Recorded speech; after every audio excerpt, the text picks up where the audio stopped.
I've heard a lot of people saying it's the best reinterpretation of an animated film. I think it's not that hard to be the best piece of garbage at the dump. So that's not saying that all that much.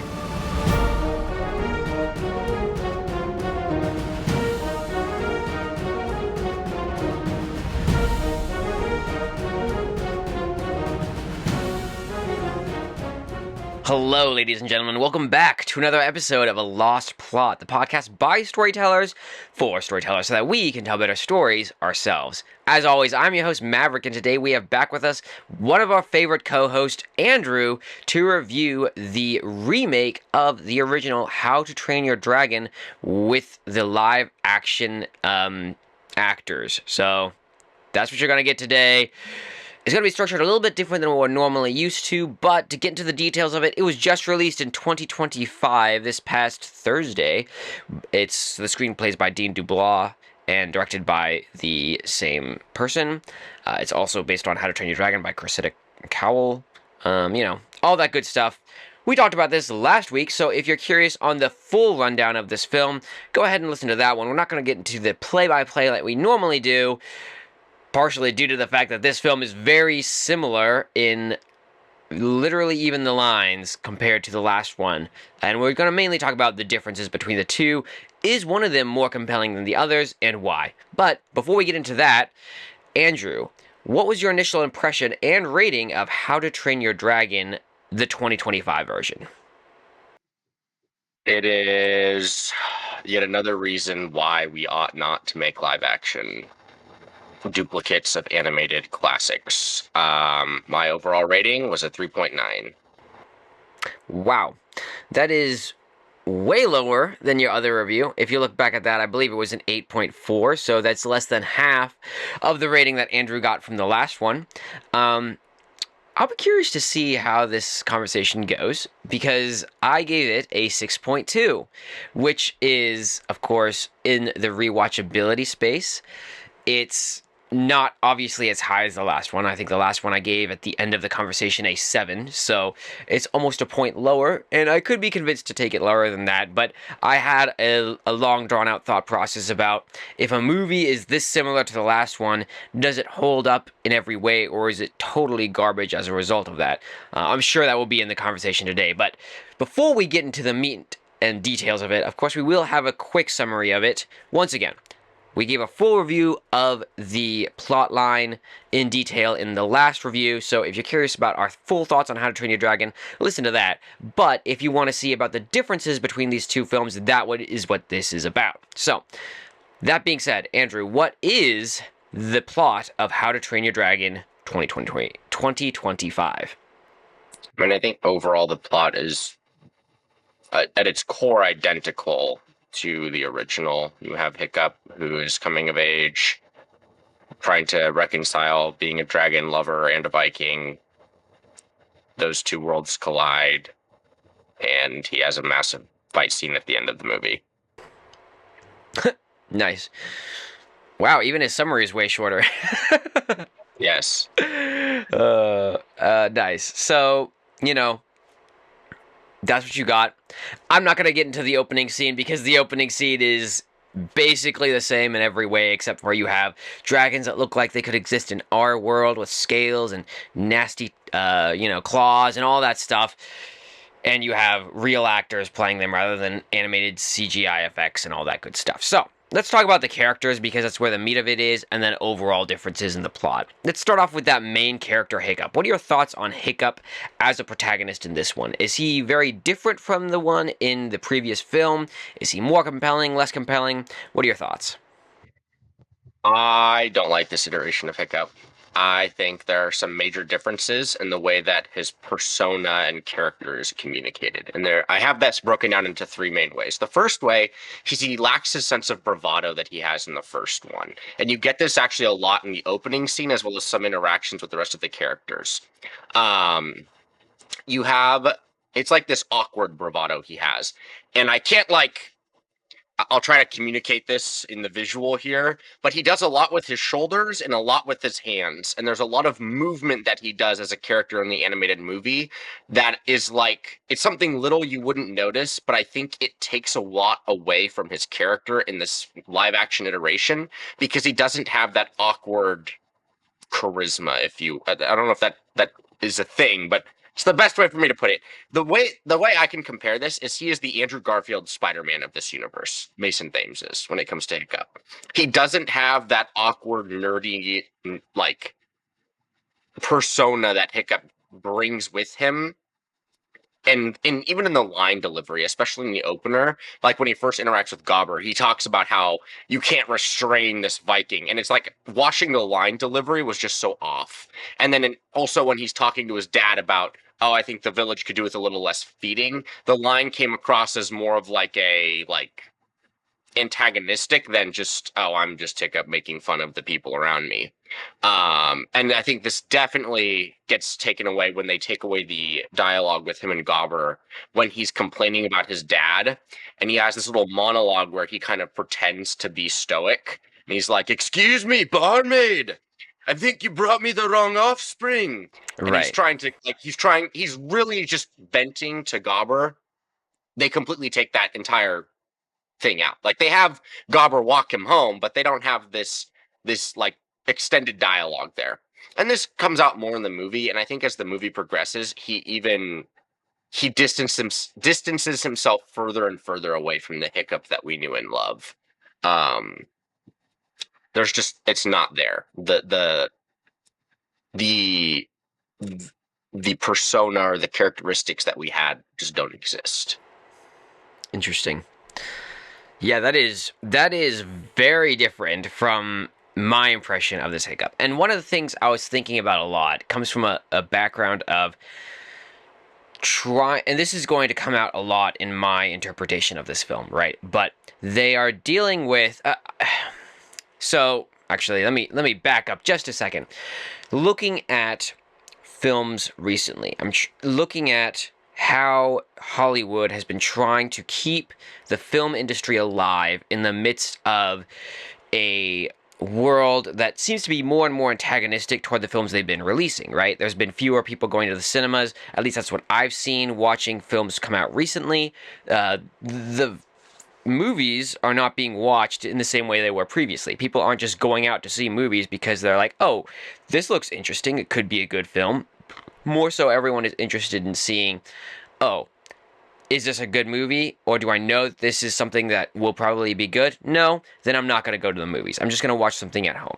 It's just as good, and I'm going to spend more time, if not better, by watching something being streamed in a TV show than necessarily watching something new that's coming out. And so, as a result, we've been seeing corporate Hollywood trying to find out where they can make money. And that comes from established IP, right? You see that coming out with the new Tron movie coming out, right? Or this How to Train Your Dragon, or the remake of Moana, or the remake of Snow White, right? All of these things are coming from this idea that we believe we can get people to come and watch the movie in the theaters and make money that way because there is an established group of audience that will watch this because they liked it previously. That being said, we've also seen some terrible flops even with that, right? Even, for example, the Snow White film, which was originally, and I never watched it because I knew it was going to be garbage and there was other things worth reviewing at that time over the Snow White film. I'm sure there's plenty of other people that can go out and analyze how garbage that was. We aren't adding to that body of knowledge, at least currently. But in regards to how that reflects on this film, I have gotten the impression that Hollywood is trying to maintain that monetary value without distancing its viewers. And this film comes to the pinnacle of that, in that I felt like everyone in this film was incredibly constrained. They were told, you need to deliver the same lines that were delivered in the first one and have the exact same plot. And as a result, you had very little difference in regards to the actual lines that are being stated, right? Now, there is some differences, and we will get to some of those for sure. But overall, 80% of the lines that you hear Hiccup speak are also in the animated film, right? They're the same. The question is, how are those lines delivered? My impression of the actor of Hiccup in this film was that they were trying to take those same lines and deliver them organically from their persona, right? They're like, okay, we are this character. How can we deliver these lines in a way that still feels like I'm the character and I'm delivering those lines? I was most impressed with Hiccup's actor. I thought that he was definitely, of all of them, someone who delivered them the most organically. It felt like if I hadn't watched this film previously, most of these lines would make sense and probably hit home compared to especially the other actors in the film, but even for this character in general. I thought that Hiccup still had the overall compelling persona that I had seen in the first one, given the lines and how they were delivered. I felt like that he was genuinely giving the facial expressions that I thought that Hiccup would be giving at that time. That they were delivering the lines for the most part how I would say that they probably should be delivered by someone who was playing that persona. I think I could probably agree with some of them, like you said, with the situation where he makes the joke about, oh, the village could do with a little less feeding, don't you think? You know, that line, yeah, could have been better, and a few others like that. But overall, I was rather impressed with him as the actor. But feel free to push back. Like, that's my general impression. Do you think that that's fair? Or do you really feel like that's a misinterpretation of how it was portrayed? So I do want to make a distinction here, right? I think there is a difference between the movie in its own right, right? Let's say we'd never gotten the animated version of this movie. I probably would not have the same issues I have with Hiccup as I do as of right now. And the reason why, and this is going to come up repeatedly, I don't think we should have live action remakes. I think they do a disservice to the original story. It's just, it's at its core, it's a cash grab. It's what they're trying to do. And I've seen interviews with Dean DeBlois, and from his perspective, it was like, they're going to make this movie anyways. I would rather I be the person doing this since I directed the original. And make sure that it sticks true to my original script and my plot, even though he's never directed a live action film prior to this. And so, like, I can appreciate the effort that the people who were a part of this project put into it.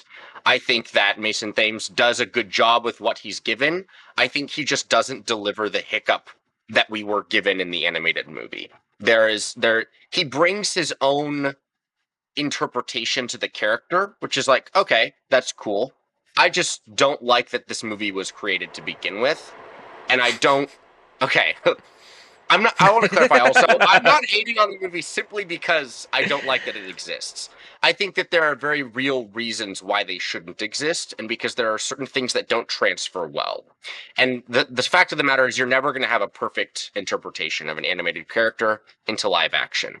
Mason Thames, I think, looks the part. I think there are certain portions of the movie where he delivers lines excellently. He does really good with the dramatic portions of the movie where there are high tensions. I don't think he does as well in the portions where Hiccup is just like a Chandler type character who makes jokes when he's uncomfortable. That portion of the character of Hiccup just doesn't come out well. And I think, especially in the first half of the movie where that's really pronounced, I was taken out of the film. I minorly disagree, but as a whole, I see where you're coming from with it. And I think there will be more significant areas where there's issue with this film as we progress in our discussion. But yeah, definitely a good place to put him currently. What are your thoughts on Stoic, though? Stoic the Vast is this larger than life character and trying to be this great leader of the people while also caring for his son. Trying to be super epic and all that stuff. Was he the Stoic the Vast that you think? Did he portray that well? I think Stoic is the best in terms of translating from the animated film. I did not appreciate they took out dialogue from one scene when him and Gobber are talking before Stoic leaves. And I had to go rewatch the animated film just to make sure I wasn't like going insane. I was like, I could have felt like there was more to this conversation.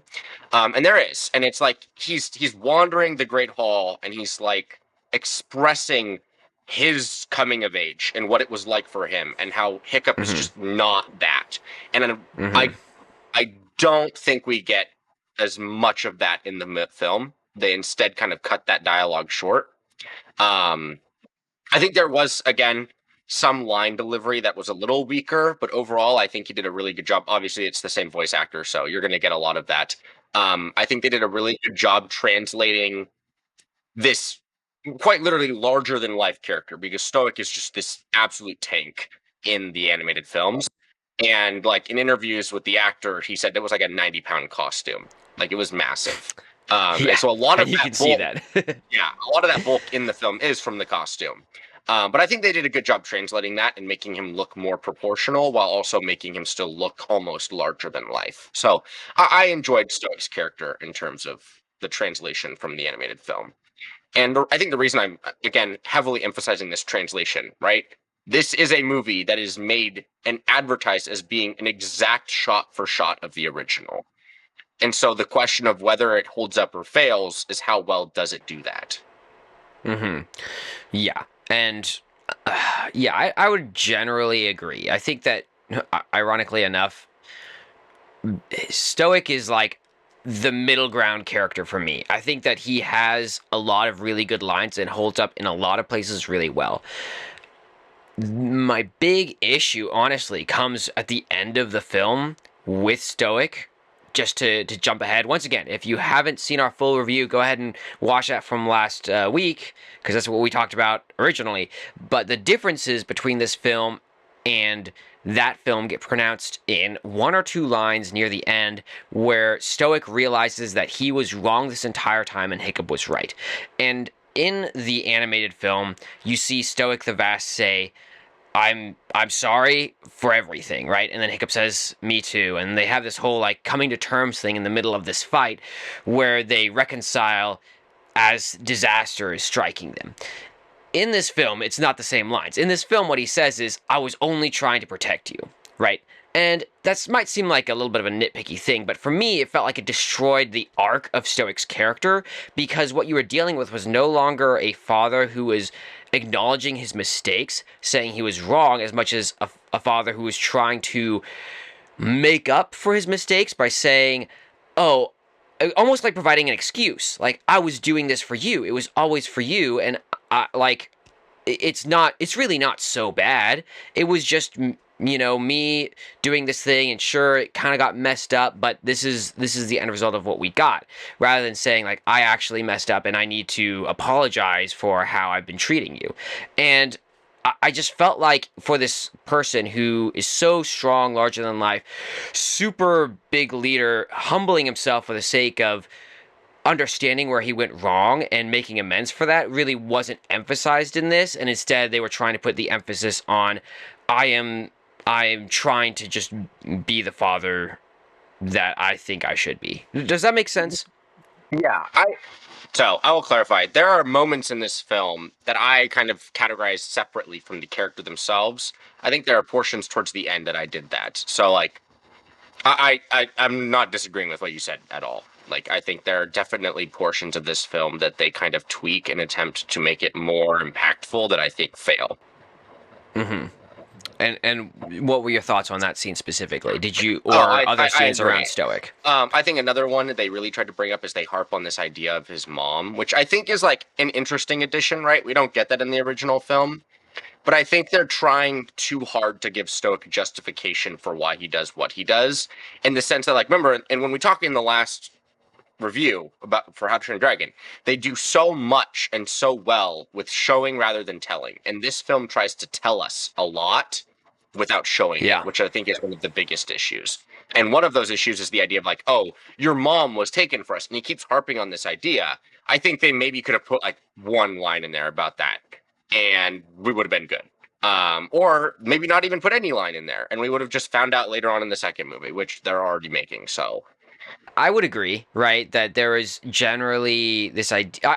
I liked the addition of the line, right? The idea that we are having this conversation around his mother, which adds some context, which we even talked about in the last film. It adds extra context from where Stoic's coming from. And so I think having even a hint of that in this film is great. It adds extra value to the film, really adds context that we didn't have previously. I appreciated that they had that.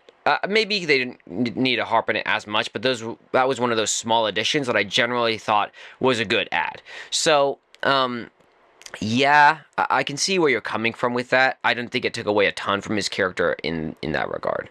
I mean, so there we're talking about Stoic. My biggest problem with additions comes with other characters. Yeah, But specifically with the addition to Stoic, the biggest one is probably at the end, with the idea of showing and not telling. The very simplistic dialogue at the end of Stoic just saying "I'm sorry for everything" and leaving it at that causes the audience then to become pulled into the film and actually ask themselves, what does this mean in regards to Hiccup, rather than him then proceeding to explain it all out, right? absolutely. Um, so what are your thoughts on the rest of the cast, the ensemble of? Well, let's start with Astrid because she's probably the most different in this one compared to the previous one. Did you think that Astrid was a compelling character in this film? I mean, I would actually disagree that she's the most different. But I do agree she is quite different. Um, just as a side note, I think the twins are the most different, even though they are minor Okay. characters. they Sure. are very very different. Uh-huh. I think Nico Parker does a good job of communicating the Astrid that we had in the previous film. I think the problems lie in everything that she adds. First and foremost, they tried to make her as black as possible in this film, even though her complexion and everything about her doesn't scream African American. And then we find out later on in the film, both her parents are white. We see I that didn't even in the catch that. That's we see that in the scene where it's the final trial, and her and Hiccup are the two people where they're like, okay, who's it going to be? And then you look and see her two parents hugging each other, and they're both white. And you're just like, so everything about her being like not coming from privilege and struggling to find her way is just why. You also get this in them kind of, there's like this one-off line when Stoic is trying to rally the village, and he says, "We are the best Viking hunters and like the best dragon killers from around the world, and that's what our clan or tribe is made up of." And then we get one black guy. The rest of them are white, and then we get Fish Legs, who's like Middle Eastern or something. Okay, we're just at this point they're just diversity hires. We're not actually a diverse tribe. We just found this one Indian guy and this one black guy and said, "Come on, you're the DEI hire because we're going to be more like Disney now." So I think that was incredibly stupid. She needed a blonde wig. Okay, they gave her a wig anyways. Why didn't we make it blonde? Okay. And in a vacuum, this sounds extremely nitpicky. But for all the effort they went into to make Stoic look exactly like Stoic, to make Hiccup look like Hiccup, to make Toothless look as close as they could to making him look like Toothless, why did we just give up with Astrid? I mean, we didn't even give up. We intentionally made her look different with this darker hair, which I think is so insanely retarded for us to be doing this in this film. And then the fact then you have her like her little dialogue with Hiccup about I'm gonna be chief one day and stay out of my way, but then we completely forget about it after that one scene. And then she just goes back to being normal Astrid like she was in the rest of the movie. So I think Nico Parker, you did great with everything that was pulled from the original film. Everything you added, we didn't need. We don't want. That's funny. I think um I I did not like Astrid in this film basically at all.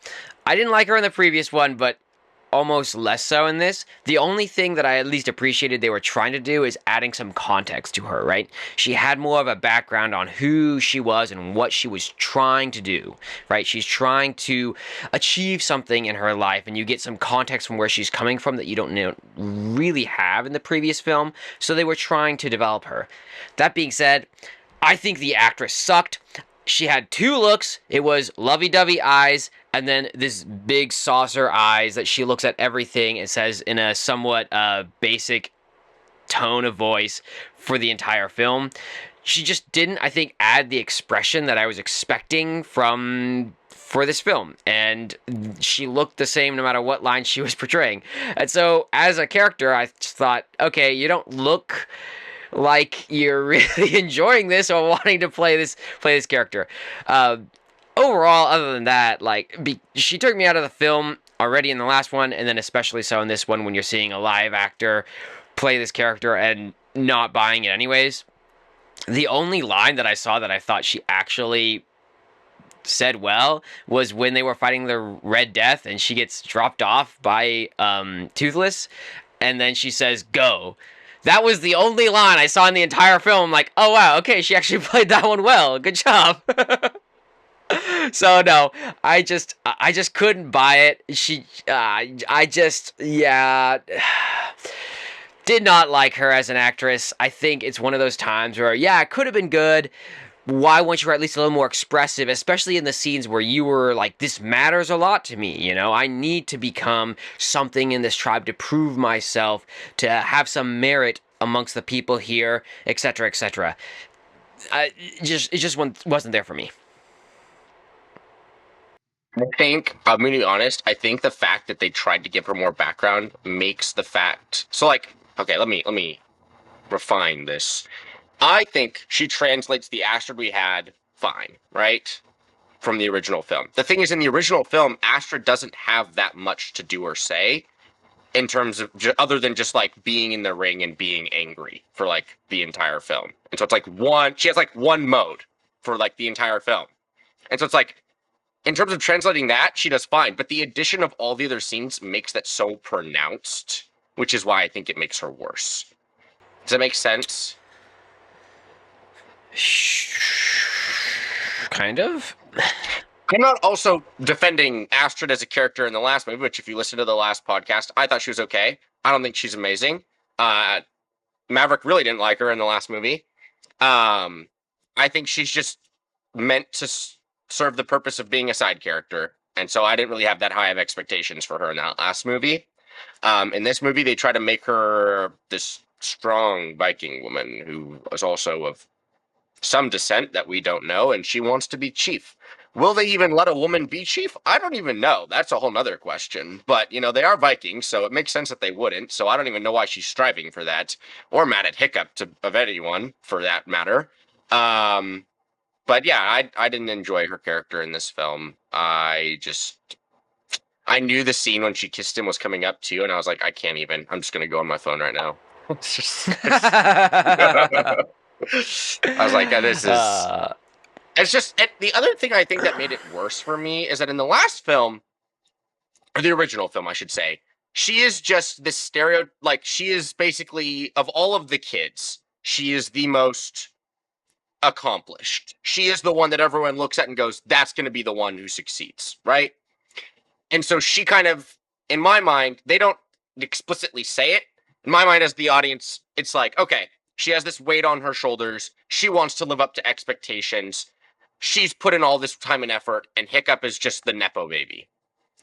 And so it's like, when it makes her transition in the film a little easier to follow, even though it's like, okay, it's still drastic, whatever. This film, it's not just Hiccup is a Nepo baby and I am the one who everyone sees as succeeding. It's, even though I am succeeding, no one thinks that I can, and you're a Nepo baby and I hate you and you're in my way and I'm going to become village chief. And then just boom, one day she's like, I'm going to make out with you. It's like...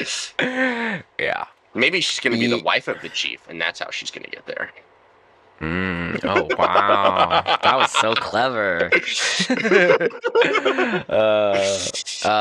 Yeah, I don't know. I thought she was a tool in the last one, and this one, they're like, she's not a plot tool. See, she has a background, she has a story, and she's still a tool. Special tool. Yeah, exactly. She's an axe with them. Never mind, we're not going to we'll move on. That joke is not going to land as well. Nope. Next up. What are your thoughts on the other ones? Yeah. So we'll go through the kids, and then I want to get to Gobber and Toothless. Snotlout, I want to say it was okay, but at this point I'm committing to the bit and the idea that they need to translate well. And Snotlout in this one, I found like the perfect parallel.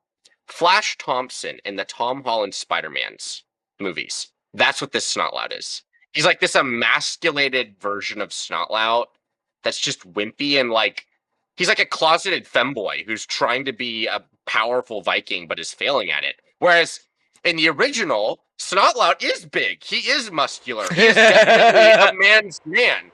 And Yeah. he is a blundering fool, but at least like he's just the stereotypical Viking. That is all he is meant to be, is the Viking who will grow up, be the big strong guy who doesn't care that much for being smart and just smashes his way through everything. In this one, they make it like he's just so emasculated. And I was like, what is this? This is stupid.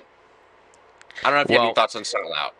Oh, I had a lot of thoughts on Snotlout, but Okay. it actually encompasses a lot of the other characters too, in that I was seeing this ensemble of characters, and all I could think was, the department of a theater project decided to get a bunch of kids together and say, let's make a live action version of How to Train Your Dragon. And all of the theater kids were like, yes, I want to be part of it, me. And they all decided to play their theater roles and be super dramatic about these different positions they were playing.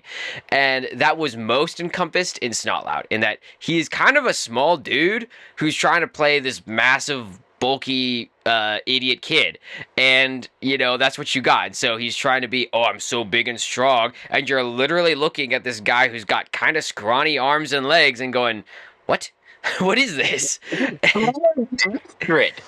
Yeah, he honestly, you look at that entire cast and you go, Hiccup's the best looking guy out there. I don't know what's going on here, but at least the other ones had something going for them, where they had the brawn or something else that you could find as like, okay, there could be something there. Not in this case, you don't have that with Snotlout, you don't have that with their twins, you don't have that with anyone.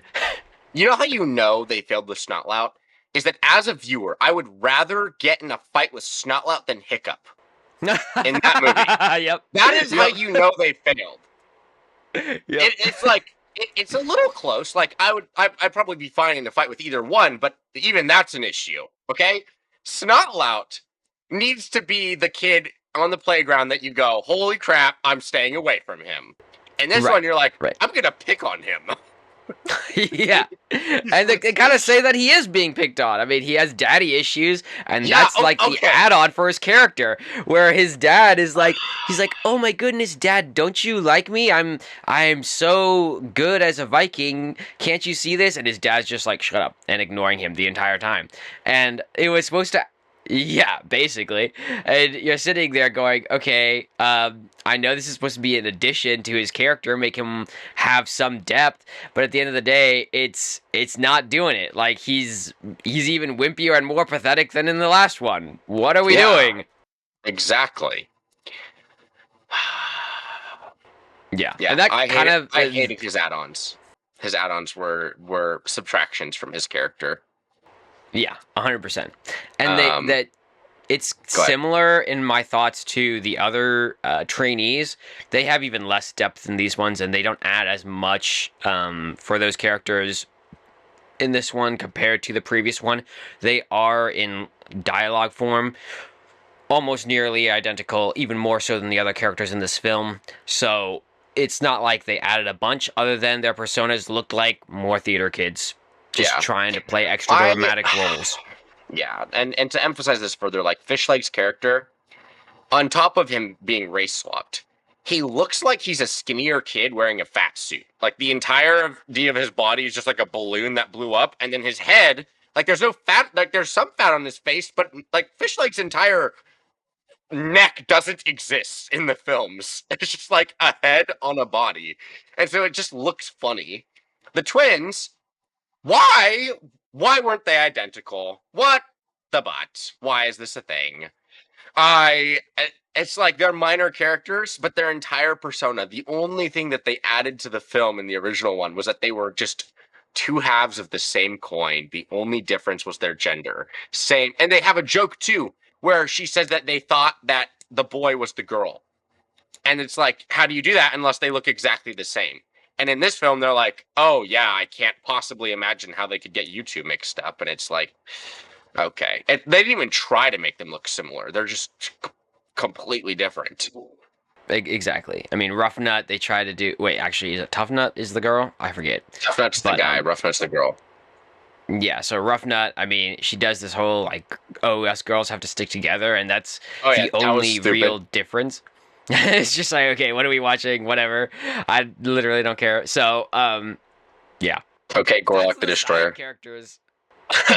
I may have thought that. I will say also, I forgot about this. I hate the line when they first are welcome to dragon training, and Astrid like Mhm. is buddy buddy with everyone other than Hiccup. Like she wasn't buddy buddy with anyone in the first film. She just was like angry at everyone in the world and was like, "Get the heck out of my way." Which just another thing, minor, but it's like this is different. I don't like it. Um, we can move on to Gobber and Toothless though. Yeah, that's fine. Go ahead. Oh, okay. You want me to go first? Gobber, I did not like him. I disliked Nick Frost in the role. He was giving closeted gay man. He also, okay, this really irked me, is that in the first film, he's kind of like Hiccup's insane therapist. Like he's like a crazy guy who's like trying to help but isn't helping. In this one, they tried to make him like a rational human being who is actually going to help Hiccup. Um, and in like the first one, there's little things that he does, right? He takes his hook, he adjusts his tooth, he like messes with his foot. He's just like little tiny interactions and things that he does while talking to people where it's like this guy's actually insane. Or like when he's like drinking his cup and he like pulls something out of it, like just stupid little things, but it's building on his character. In this one, he has absolutely no sense of a accent. His accent's gone. It's like they give him this British posh accent that is just like, what on earth? He's not a Viking now. They strip him of his insanity and they make him a more like grounded individual, which is just weird. And it comes off as weird. It's like he's grooming Hiccup. Um, um, so I did not appreciate Gobber as a character in this film. Yeah, that's interesting. I I didn't have huge problems with Gobber. I didn't love the actor, but I didn't also have beefy problems with him. I don't know. I mean, of all the characters, I had the least thoughts on him just because I went, oh, okay.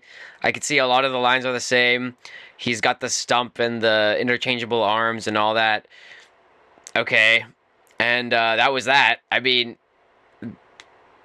yeah, I don't know. I didn't have a problem with him, so that's an interesting take. I mean, like when I'm watching the movie, right? So to preface this, I have seen the original How to Train Your Dragon probably like 3 dozen times at this point. It is a movie that when it first came out, both my parents actually enjoyed it. And growing up in a home where a lot of movies weren't stuff that we watched, this was one we had access to. It's also just a Mm-hmm. genuinely good movie. So I've seen it many, many times, which means I have certain lines ingrained in my mind. And there were certain lines that he delivered just so differently, especially because of the accent. Number one is going to be when um, he says, "Welcome to Dragon Training," and they're like, "Oh, are you going to teach us how to fight this?" And he says, "I believe on learning on the job." And there are ways that he delivers the line with like the brief pauses that are just like he's like enjoying this, not just, "Oh, this is how I'm going to teach you." Whereas in this one, it's like, "I believe in learning on the job." And then he opens it and it's like just so matter of fact, like this is just how we do things. No, this isn't how you're supposed to do things. Gobber's just insane and wants to torture these kids. And that's like his whole character is like Stoic's the one who normally trains them, but this year Gobber's gonna do it, and Gobber's gonna have a fun time doing it to these kids. Okay, he's gonna Mm-hmm. let the deadly natter out, and he's gonna let the zipple back out, and he's gonna go, "Here's a bucket of water. Have fun, kids." He's gonna let out the terrible terror, and he's gonna have it attack Tough Nut in the face. Right? You just lose the insanity that he brought to the film, and even though like you could look at that and say it's minor, I think that it's building on the world, and it's so much of showing and not telling with his character that we don't get. And instead of like the biggest one again, is the accent, and then just the way that he handles certain situations. I think another big one, by the way, is when he's talking to Stoic. his interaction with Stoic in the first film, the original, he's kind of distracted. He's like not all mentally there, and Stoic's kind of almost talking to himself. In this film, Gobber's like this attentive, like he's like a good husband who's just sitting there listening to his wife complain. And it's like, no, that's not what Gobber should be doing at all. That's fine. I think we should move on because I have nothing to add to that. I mean, I don't know that I didn't know if you were going to push back at all. No, I mean, I would generally agree that I didn't love the actor and I didn't love how the lines were delivered, but it wasn't so ungrounding for me as it seems like it was for you. That's all, and that's fine. What are your thoughts on Toothless as a dragon in this film? He was a worse iteration of the original. That's my thoughts. And I think that Toothless is the most stark or obvious reason why this movie shouldn't have been made into a live action one. The dragons, I guess, in general. Like the big monstrous one, right? The Red Death is fine because, it's just a massive beast.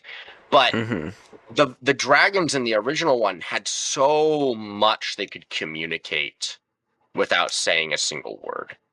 And I think there's just, especially after rewatching the original, after seeing this one, there's so much that Hiccup or Toothless is able to communicate through a head shake, a fin, like the flick of a fin, the movement of a tail. It's just like his eyes, his facial expressions are massive. And in this one, it's just kind of like and the way it's kind of like the way you describe Astrid. It's like he kind of has one look the entire film. And he kind of like, what happens is his eyes get bigger and smaller.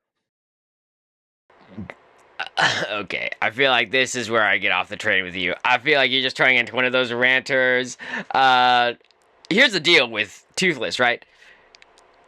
Even though all of the actors in this film are live, they're real people giving real lines of dialogue and all that stuff, Toothless is completely animated, right? Even in this version of the film. And so the difference between him and the animated version is you can see scales on him a lot better, right? That's the main difference. For the most part, I think you're getting the same facial expressions from this dragon as you are from the last one. You're getting the same overall moves, the same head nods. You're getting the shot-by-shot replays that are literal shot-by-shot replays. Like, for all I know, they took the computer animated version from the last one and just put it in this one and then added an extra skin texture to make him look like he belonged in the scenes for this film. I don't think he's, like, any different at all, and so I have no problem with Toothless in this film. I think he's very different. And I think that if they had just overlaid it, that would have been better. But they didn't. And so. But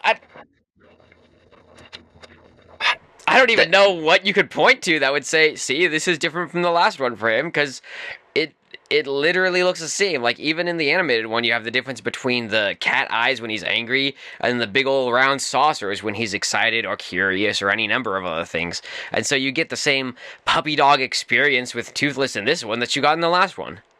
So, okay, let me be clear here. I don't think Toothless was terrible. I think that he doesn't translate as well to live action as he does in the animated film. And the reason why, and if you look at it, Toothless's character is very, very dramatic in the way that he presents himself. It could even just be the character design, but it's not specific interactions. It's every interaction, and the way that his eyes will move. And I know you're thinking this is nitpicky, and it is, but that's the way that this entire podcast is going to go. The proportions of his eyes speak volumes in the way that he's able to communicate with Hiccup. And so for me, it took me out of the movie in several instances where it didn't feel like there was enough, I don't know if oomph is the right word, for the way that Toothless was communicating. I think that's a load of crap. Okay, well... I'm sorry, I just don't see it. I like Gobber, I could see Hiccup, I could kind of see Stoic, I could see everyone else I could see. I don't think Toothless is what makes or breaks in this film in any sense of the word. Like, and I think there's a reason for that because they're both animated, and in many ways, I can't really tell a huge difference between the two. I mean, okay. So there's a difference between saying he makes or breaks the film and then saying you can't find a difference between the two. I don't think he makes or breaks the film in this movie. I think there are much more blaring problems with the film in the forms of Gobber or Astrid or even some of my opinions when it comes to Hiccup. My point here is that I prefer the animated version of Toothless to this one. I don't think that he translates Okay. as well. Okay. And Did Toothless affect my rating here? Not really, because I think the way this film was drawn out, it focuses much more on Hiccup and Stoic's characters, as well as the rest of the cast, because they're trying to do all these side plots with each right. individual person. Yeah. And so the Sure. dragons become much less of an emphasis in this film. Yeah. Sure. Sure. I see that definitely. What are your thoughts on the film overall? Any particular differences you wanted to point out? Whether it's the tension in the plot and the opposing forces to Hiccup's goals, or how the film played out in general. Would love to hear those last differences of between the two films. So I think the film overall, right? It's the core plot's the same. I think all the little side plots they add we didn't really need.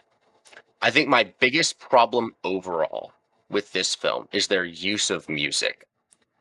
In the original film, I would put the original film up there with like Inception, Interstellar in terms of how they use music to set the tone of the movie.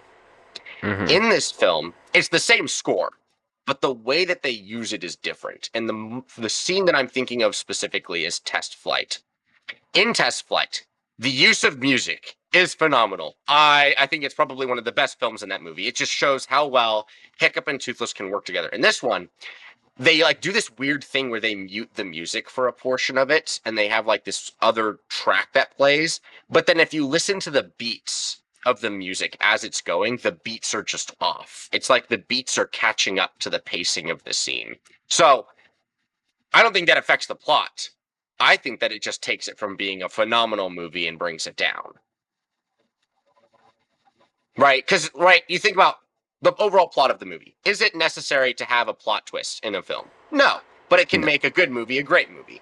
Is it necessary Right. to have great pacing with your music? No, but it can take a good movie from a great movie. So I think that overall, this just demotes it in my mind from being a film that does really, really well with the way they use music and brings it down a notch. Yeah. I don't know. I don't know that I had issues with the music either, but it's also it's a shot by shot remake, and so the that didn't affect me at all personally. But I guess Totally I can fine. see what you're saying there. It does feel a little nitpicky to be so caught up in that, but I see you've watched the original movie 3 dozen times, and so you would really care that the beats are on point. Sure, I get that.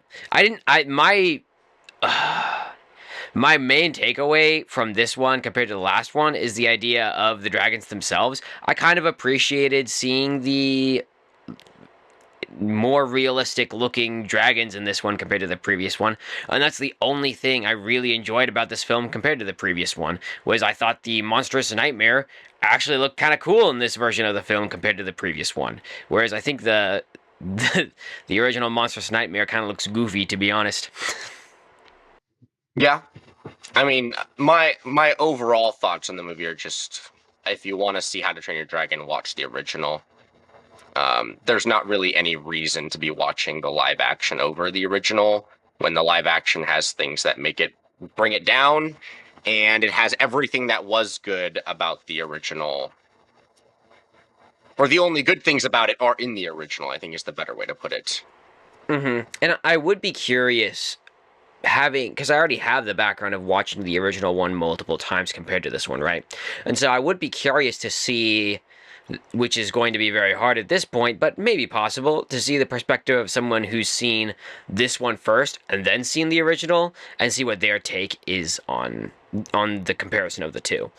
I generally would think that they would like the animated one at least a little bit better, but I'm not fully convinced that they would just go, oh my gosh, the animated one is so much better than the live remake of it. So it's just because the story is so similar in both of them. So it's what you get in one is also in a large degree what you get in the other, minus the minor differences we've been discussing here. So that's kind of where I'm coming from.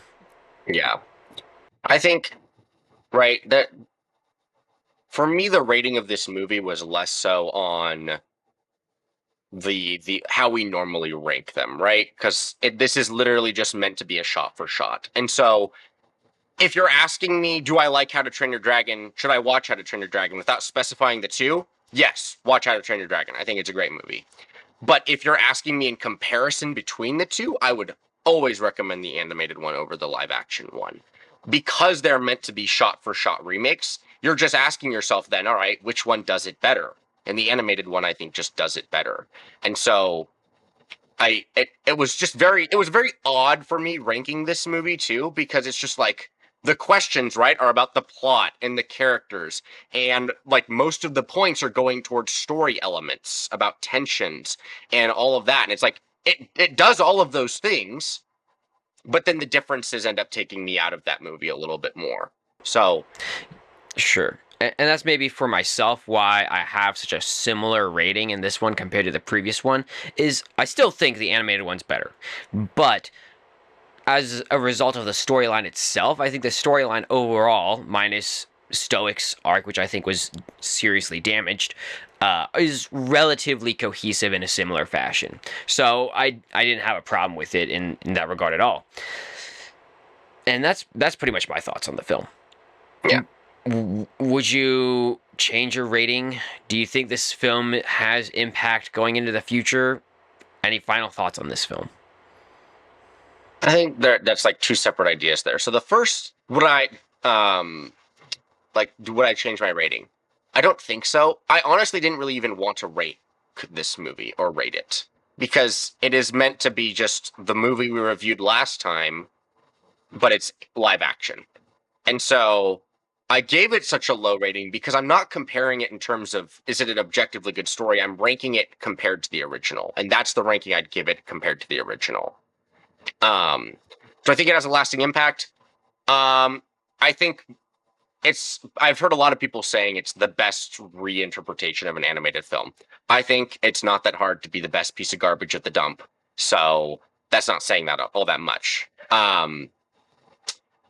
I mean, obviously, they are making money off of it, and they're making a second and third one. I will say this is, from my understanding, DreamWorks' first attempt at a live-action remake. So previously we've had Disney doing this. This is DreamWorks following in their steps. I don't think... I mean... Is it better than the other movies DreamWorks is coming out with? Probably. Probably going to be better than Shrek, 6? Are we on 12 now? I don't know. I think it's just a sign of the times. It's like Disney had lost creativity, and now DreamWorks is realizing they lost the ability to tell good original stories as well. So we're going to make live action movies, and that's why they've already greenlit How to Train Your Dragon 2, and they're probably going to greenlight How to Train Your Dragon 3 as soon as this second one's out. Yeah. They're just relying heavily on nostalgia and IP. Yeah. And I would agree that in regards to this being a sign of where Hollywood is going is not a positive one. I would just prefer, let's find new content to release, because you can only beat a dead horse for so long before people are tired of it. And Disney and DreamWorks and all of the other studios out there are not seeming to get the message, and that's demonstrated by this film coming out. So it's fine. I didn't hate it. I also didn't love it. And to be honest, I probably wouldn't have gone and watched this film if it weren't for that we were reviewing it today.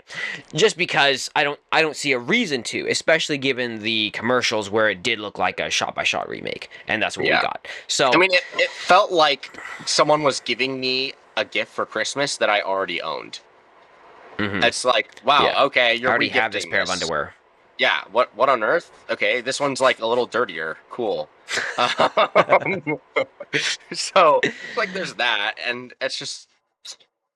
Yeah, I cool. IP, we're lacking creativity here. We're gonna keep making remakes as our. I will also say, I think this movie would have been so interesting if they just made a movie that was more akin to the original source material. They just abandoned the animated trilogy and said, you know what? That is cool in its own right. We're going to leave that alone. This next movie is going to be like the books. And they did something totally different and new. And it's like, we're going to make it live action, but we're also going to make it akin to the books. And I would have been like, you know what? That's actually something I'd be more interested to see and to see how they do it, rather than just them relying on IP. That maybe speaks to a more interesting technique where why don't you release content that's around the same works but isn't necessarily the same story? And you're seeing Disney go to that to some degree with, say, Andor or the new Maul series that's supposed to come out, or any number of other projects that are related to the original content but aren't directly the original content itself. So I think that that's definitely, if you're going to use established IP, please go in that direction.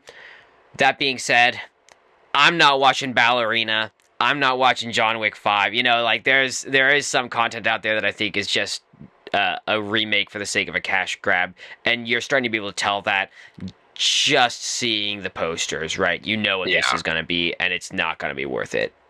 Yeah. And that's what you get. So that's the pod. We hope you all enjoyed. We'll be back, as we always are, next week. We'll see you all then.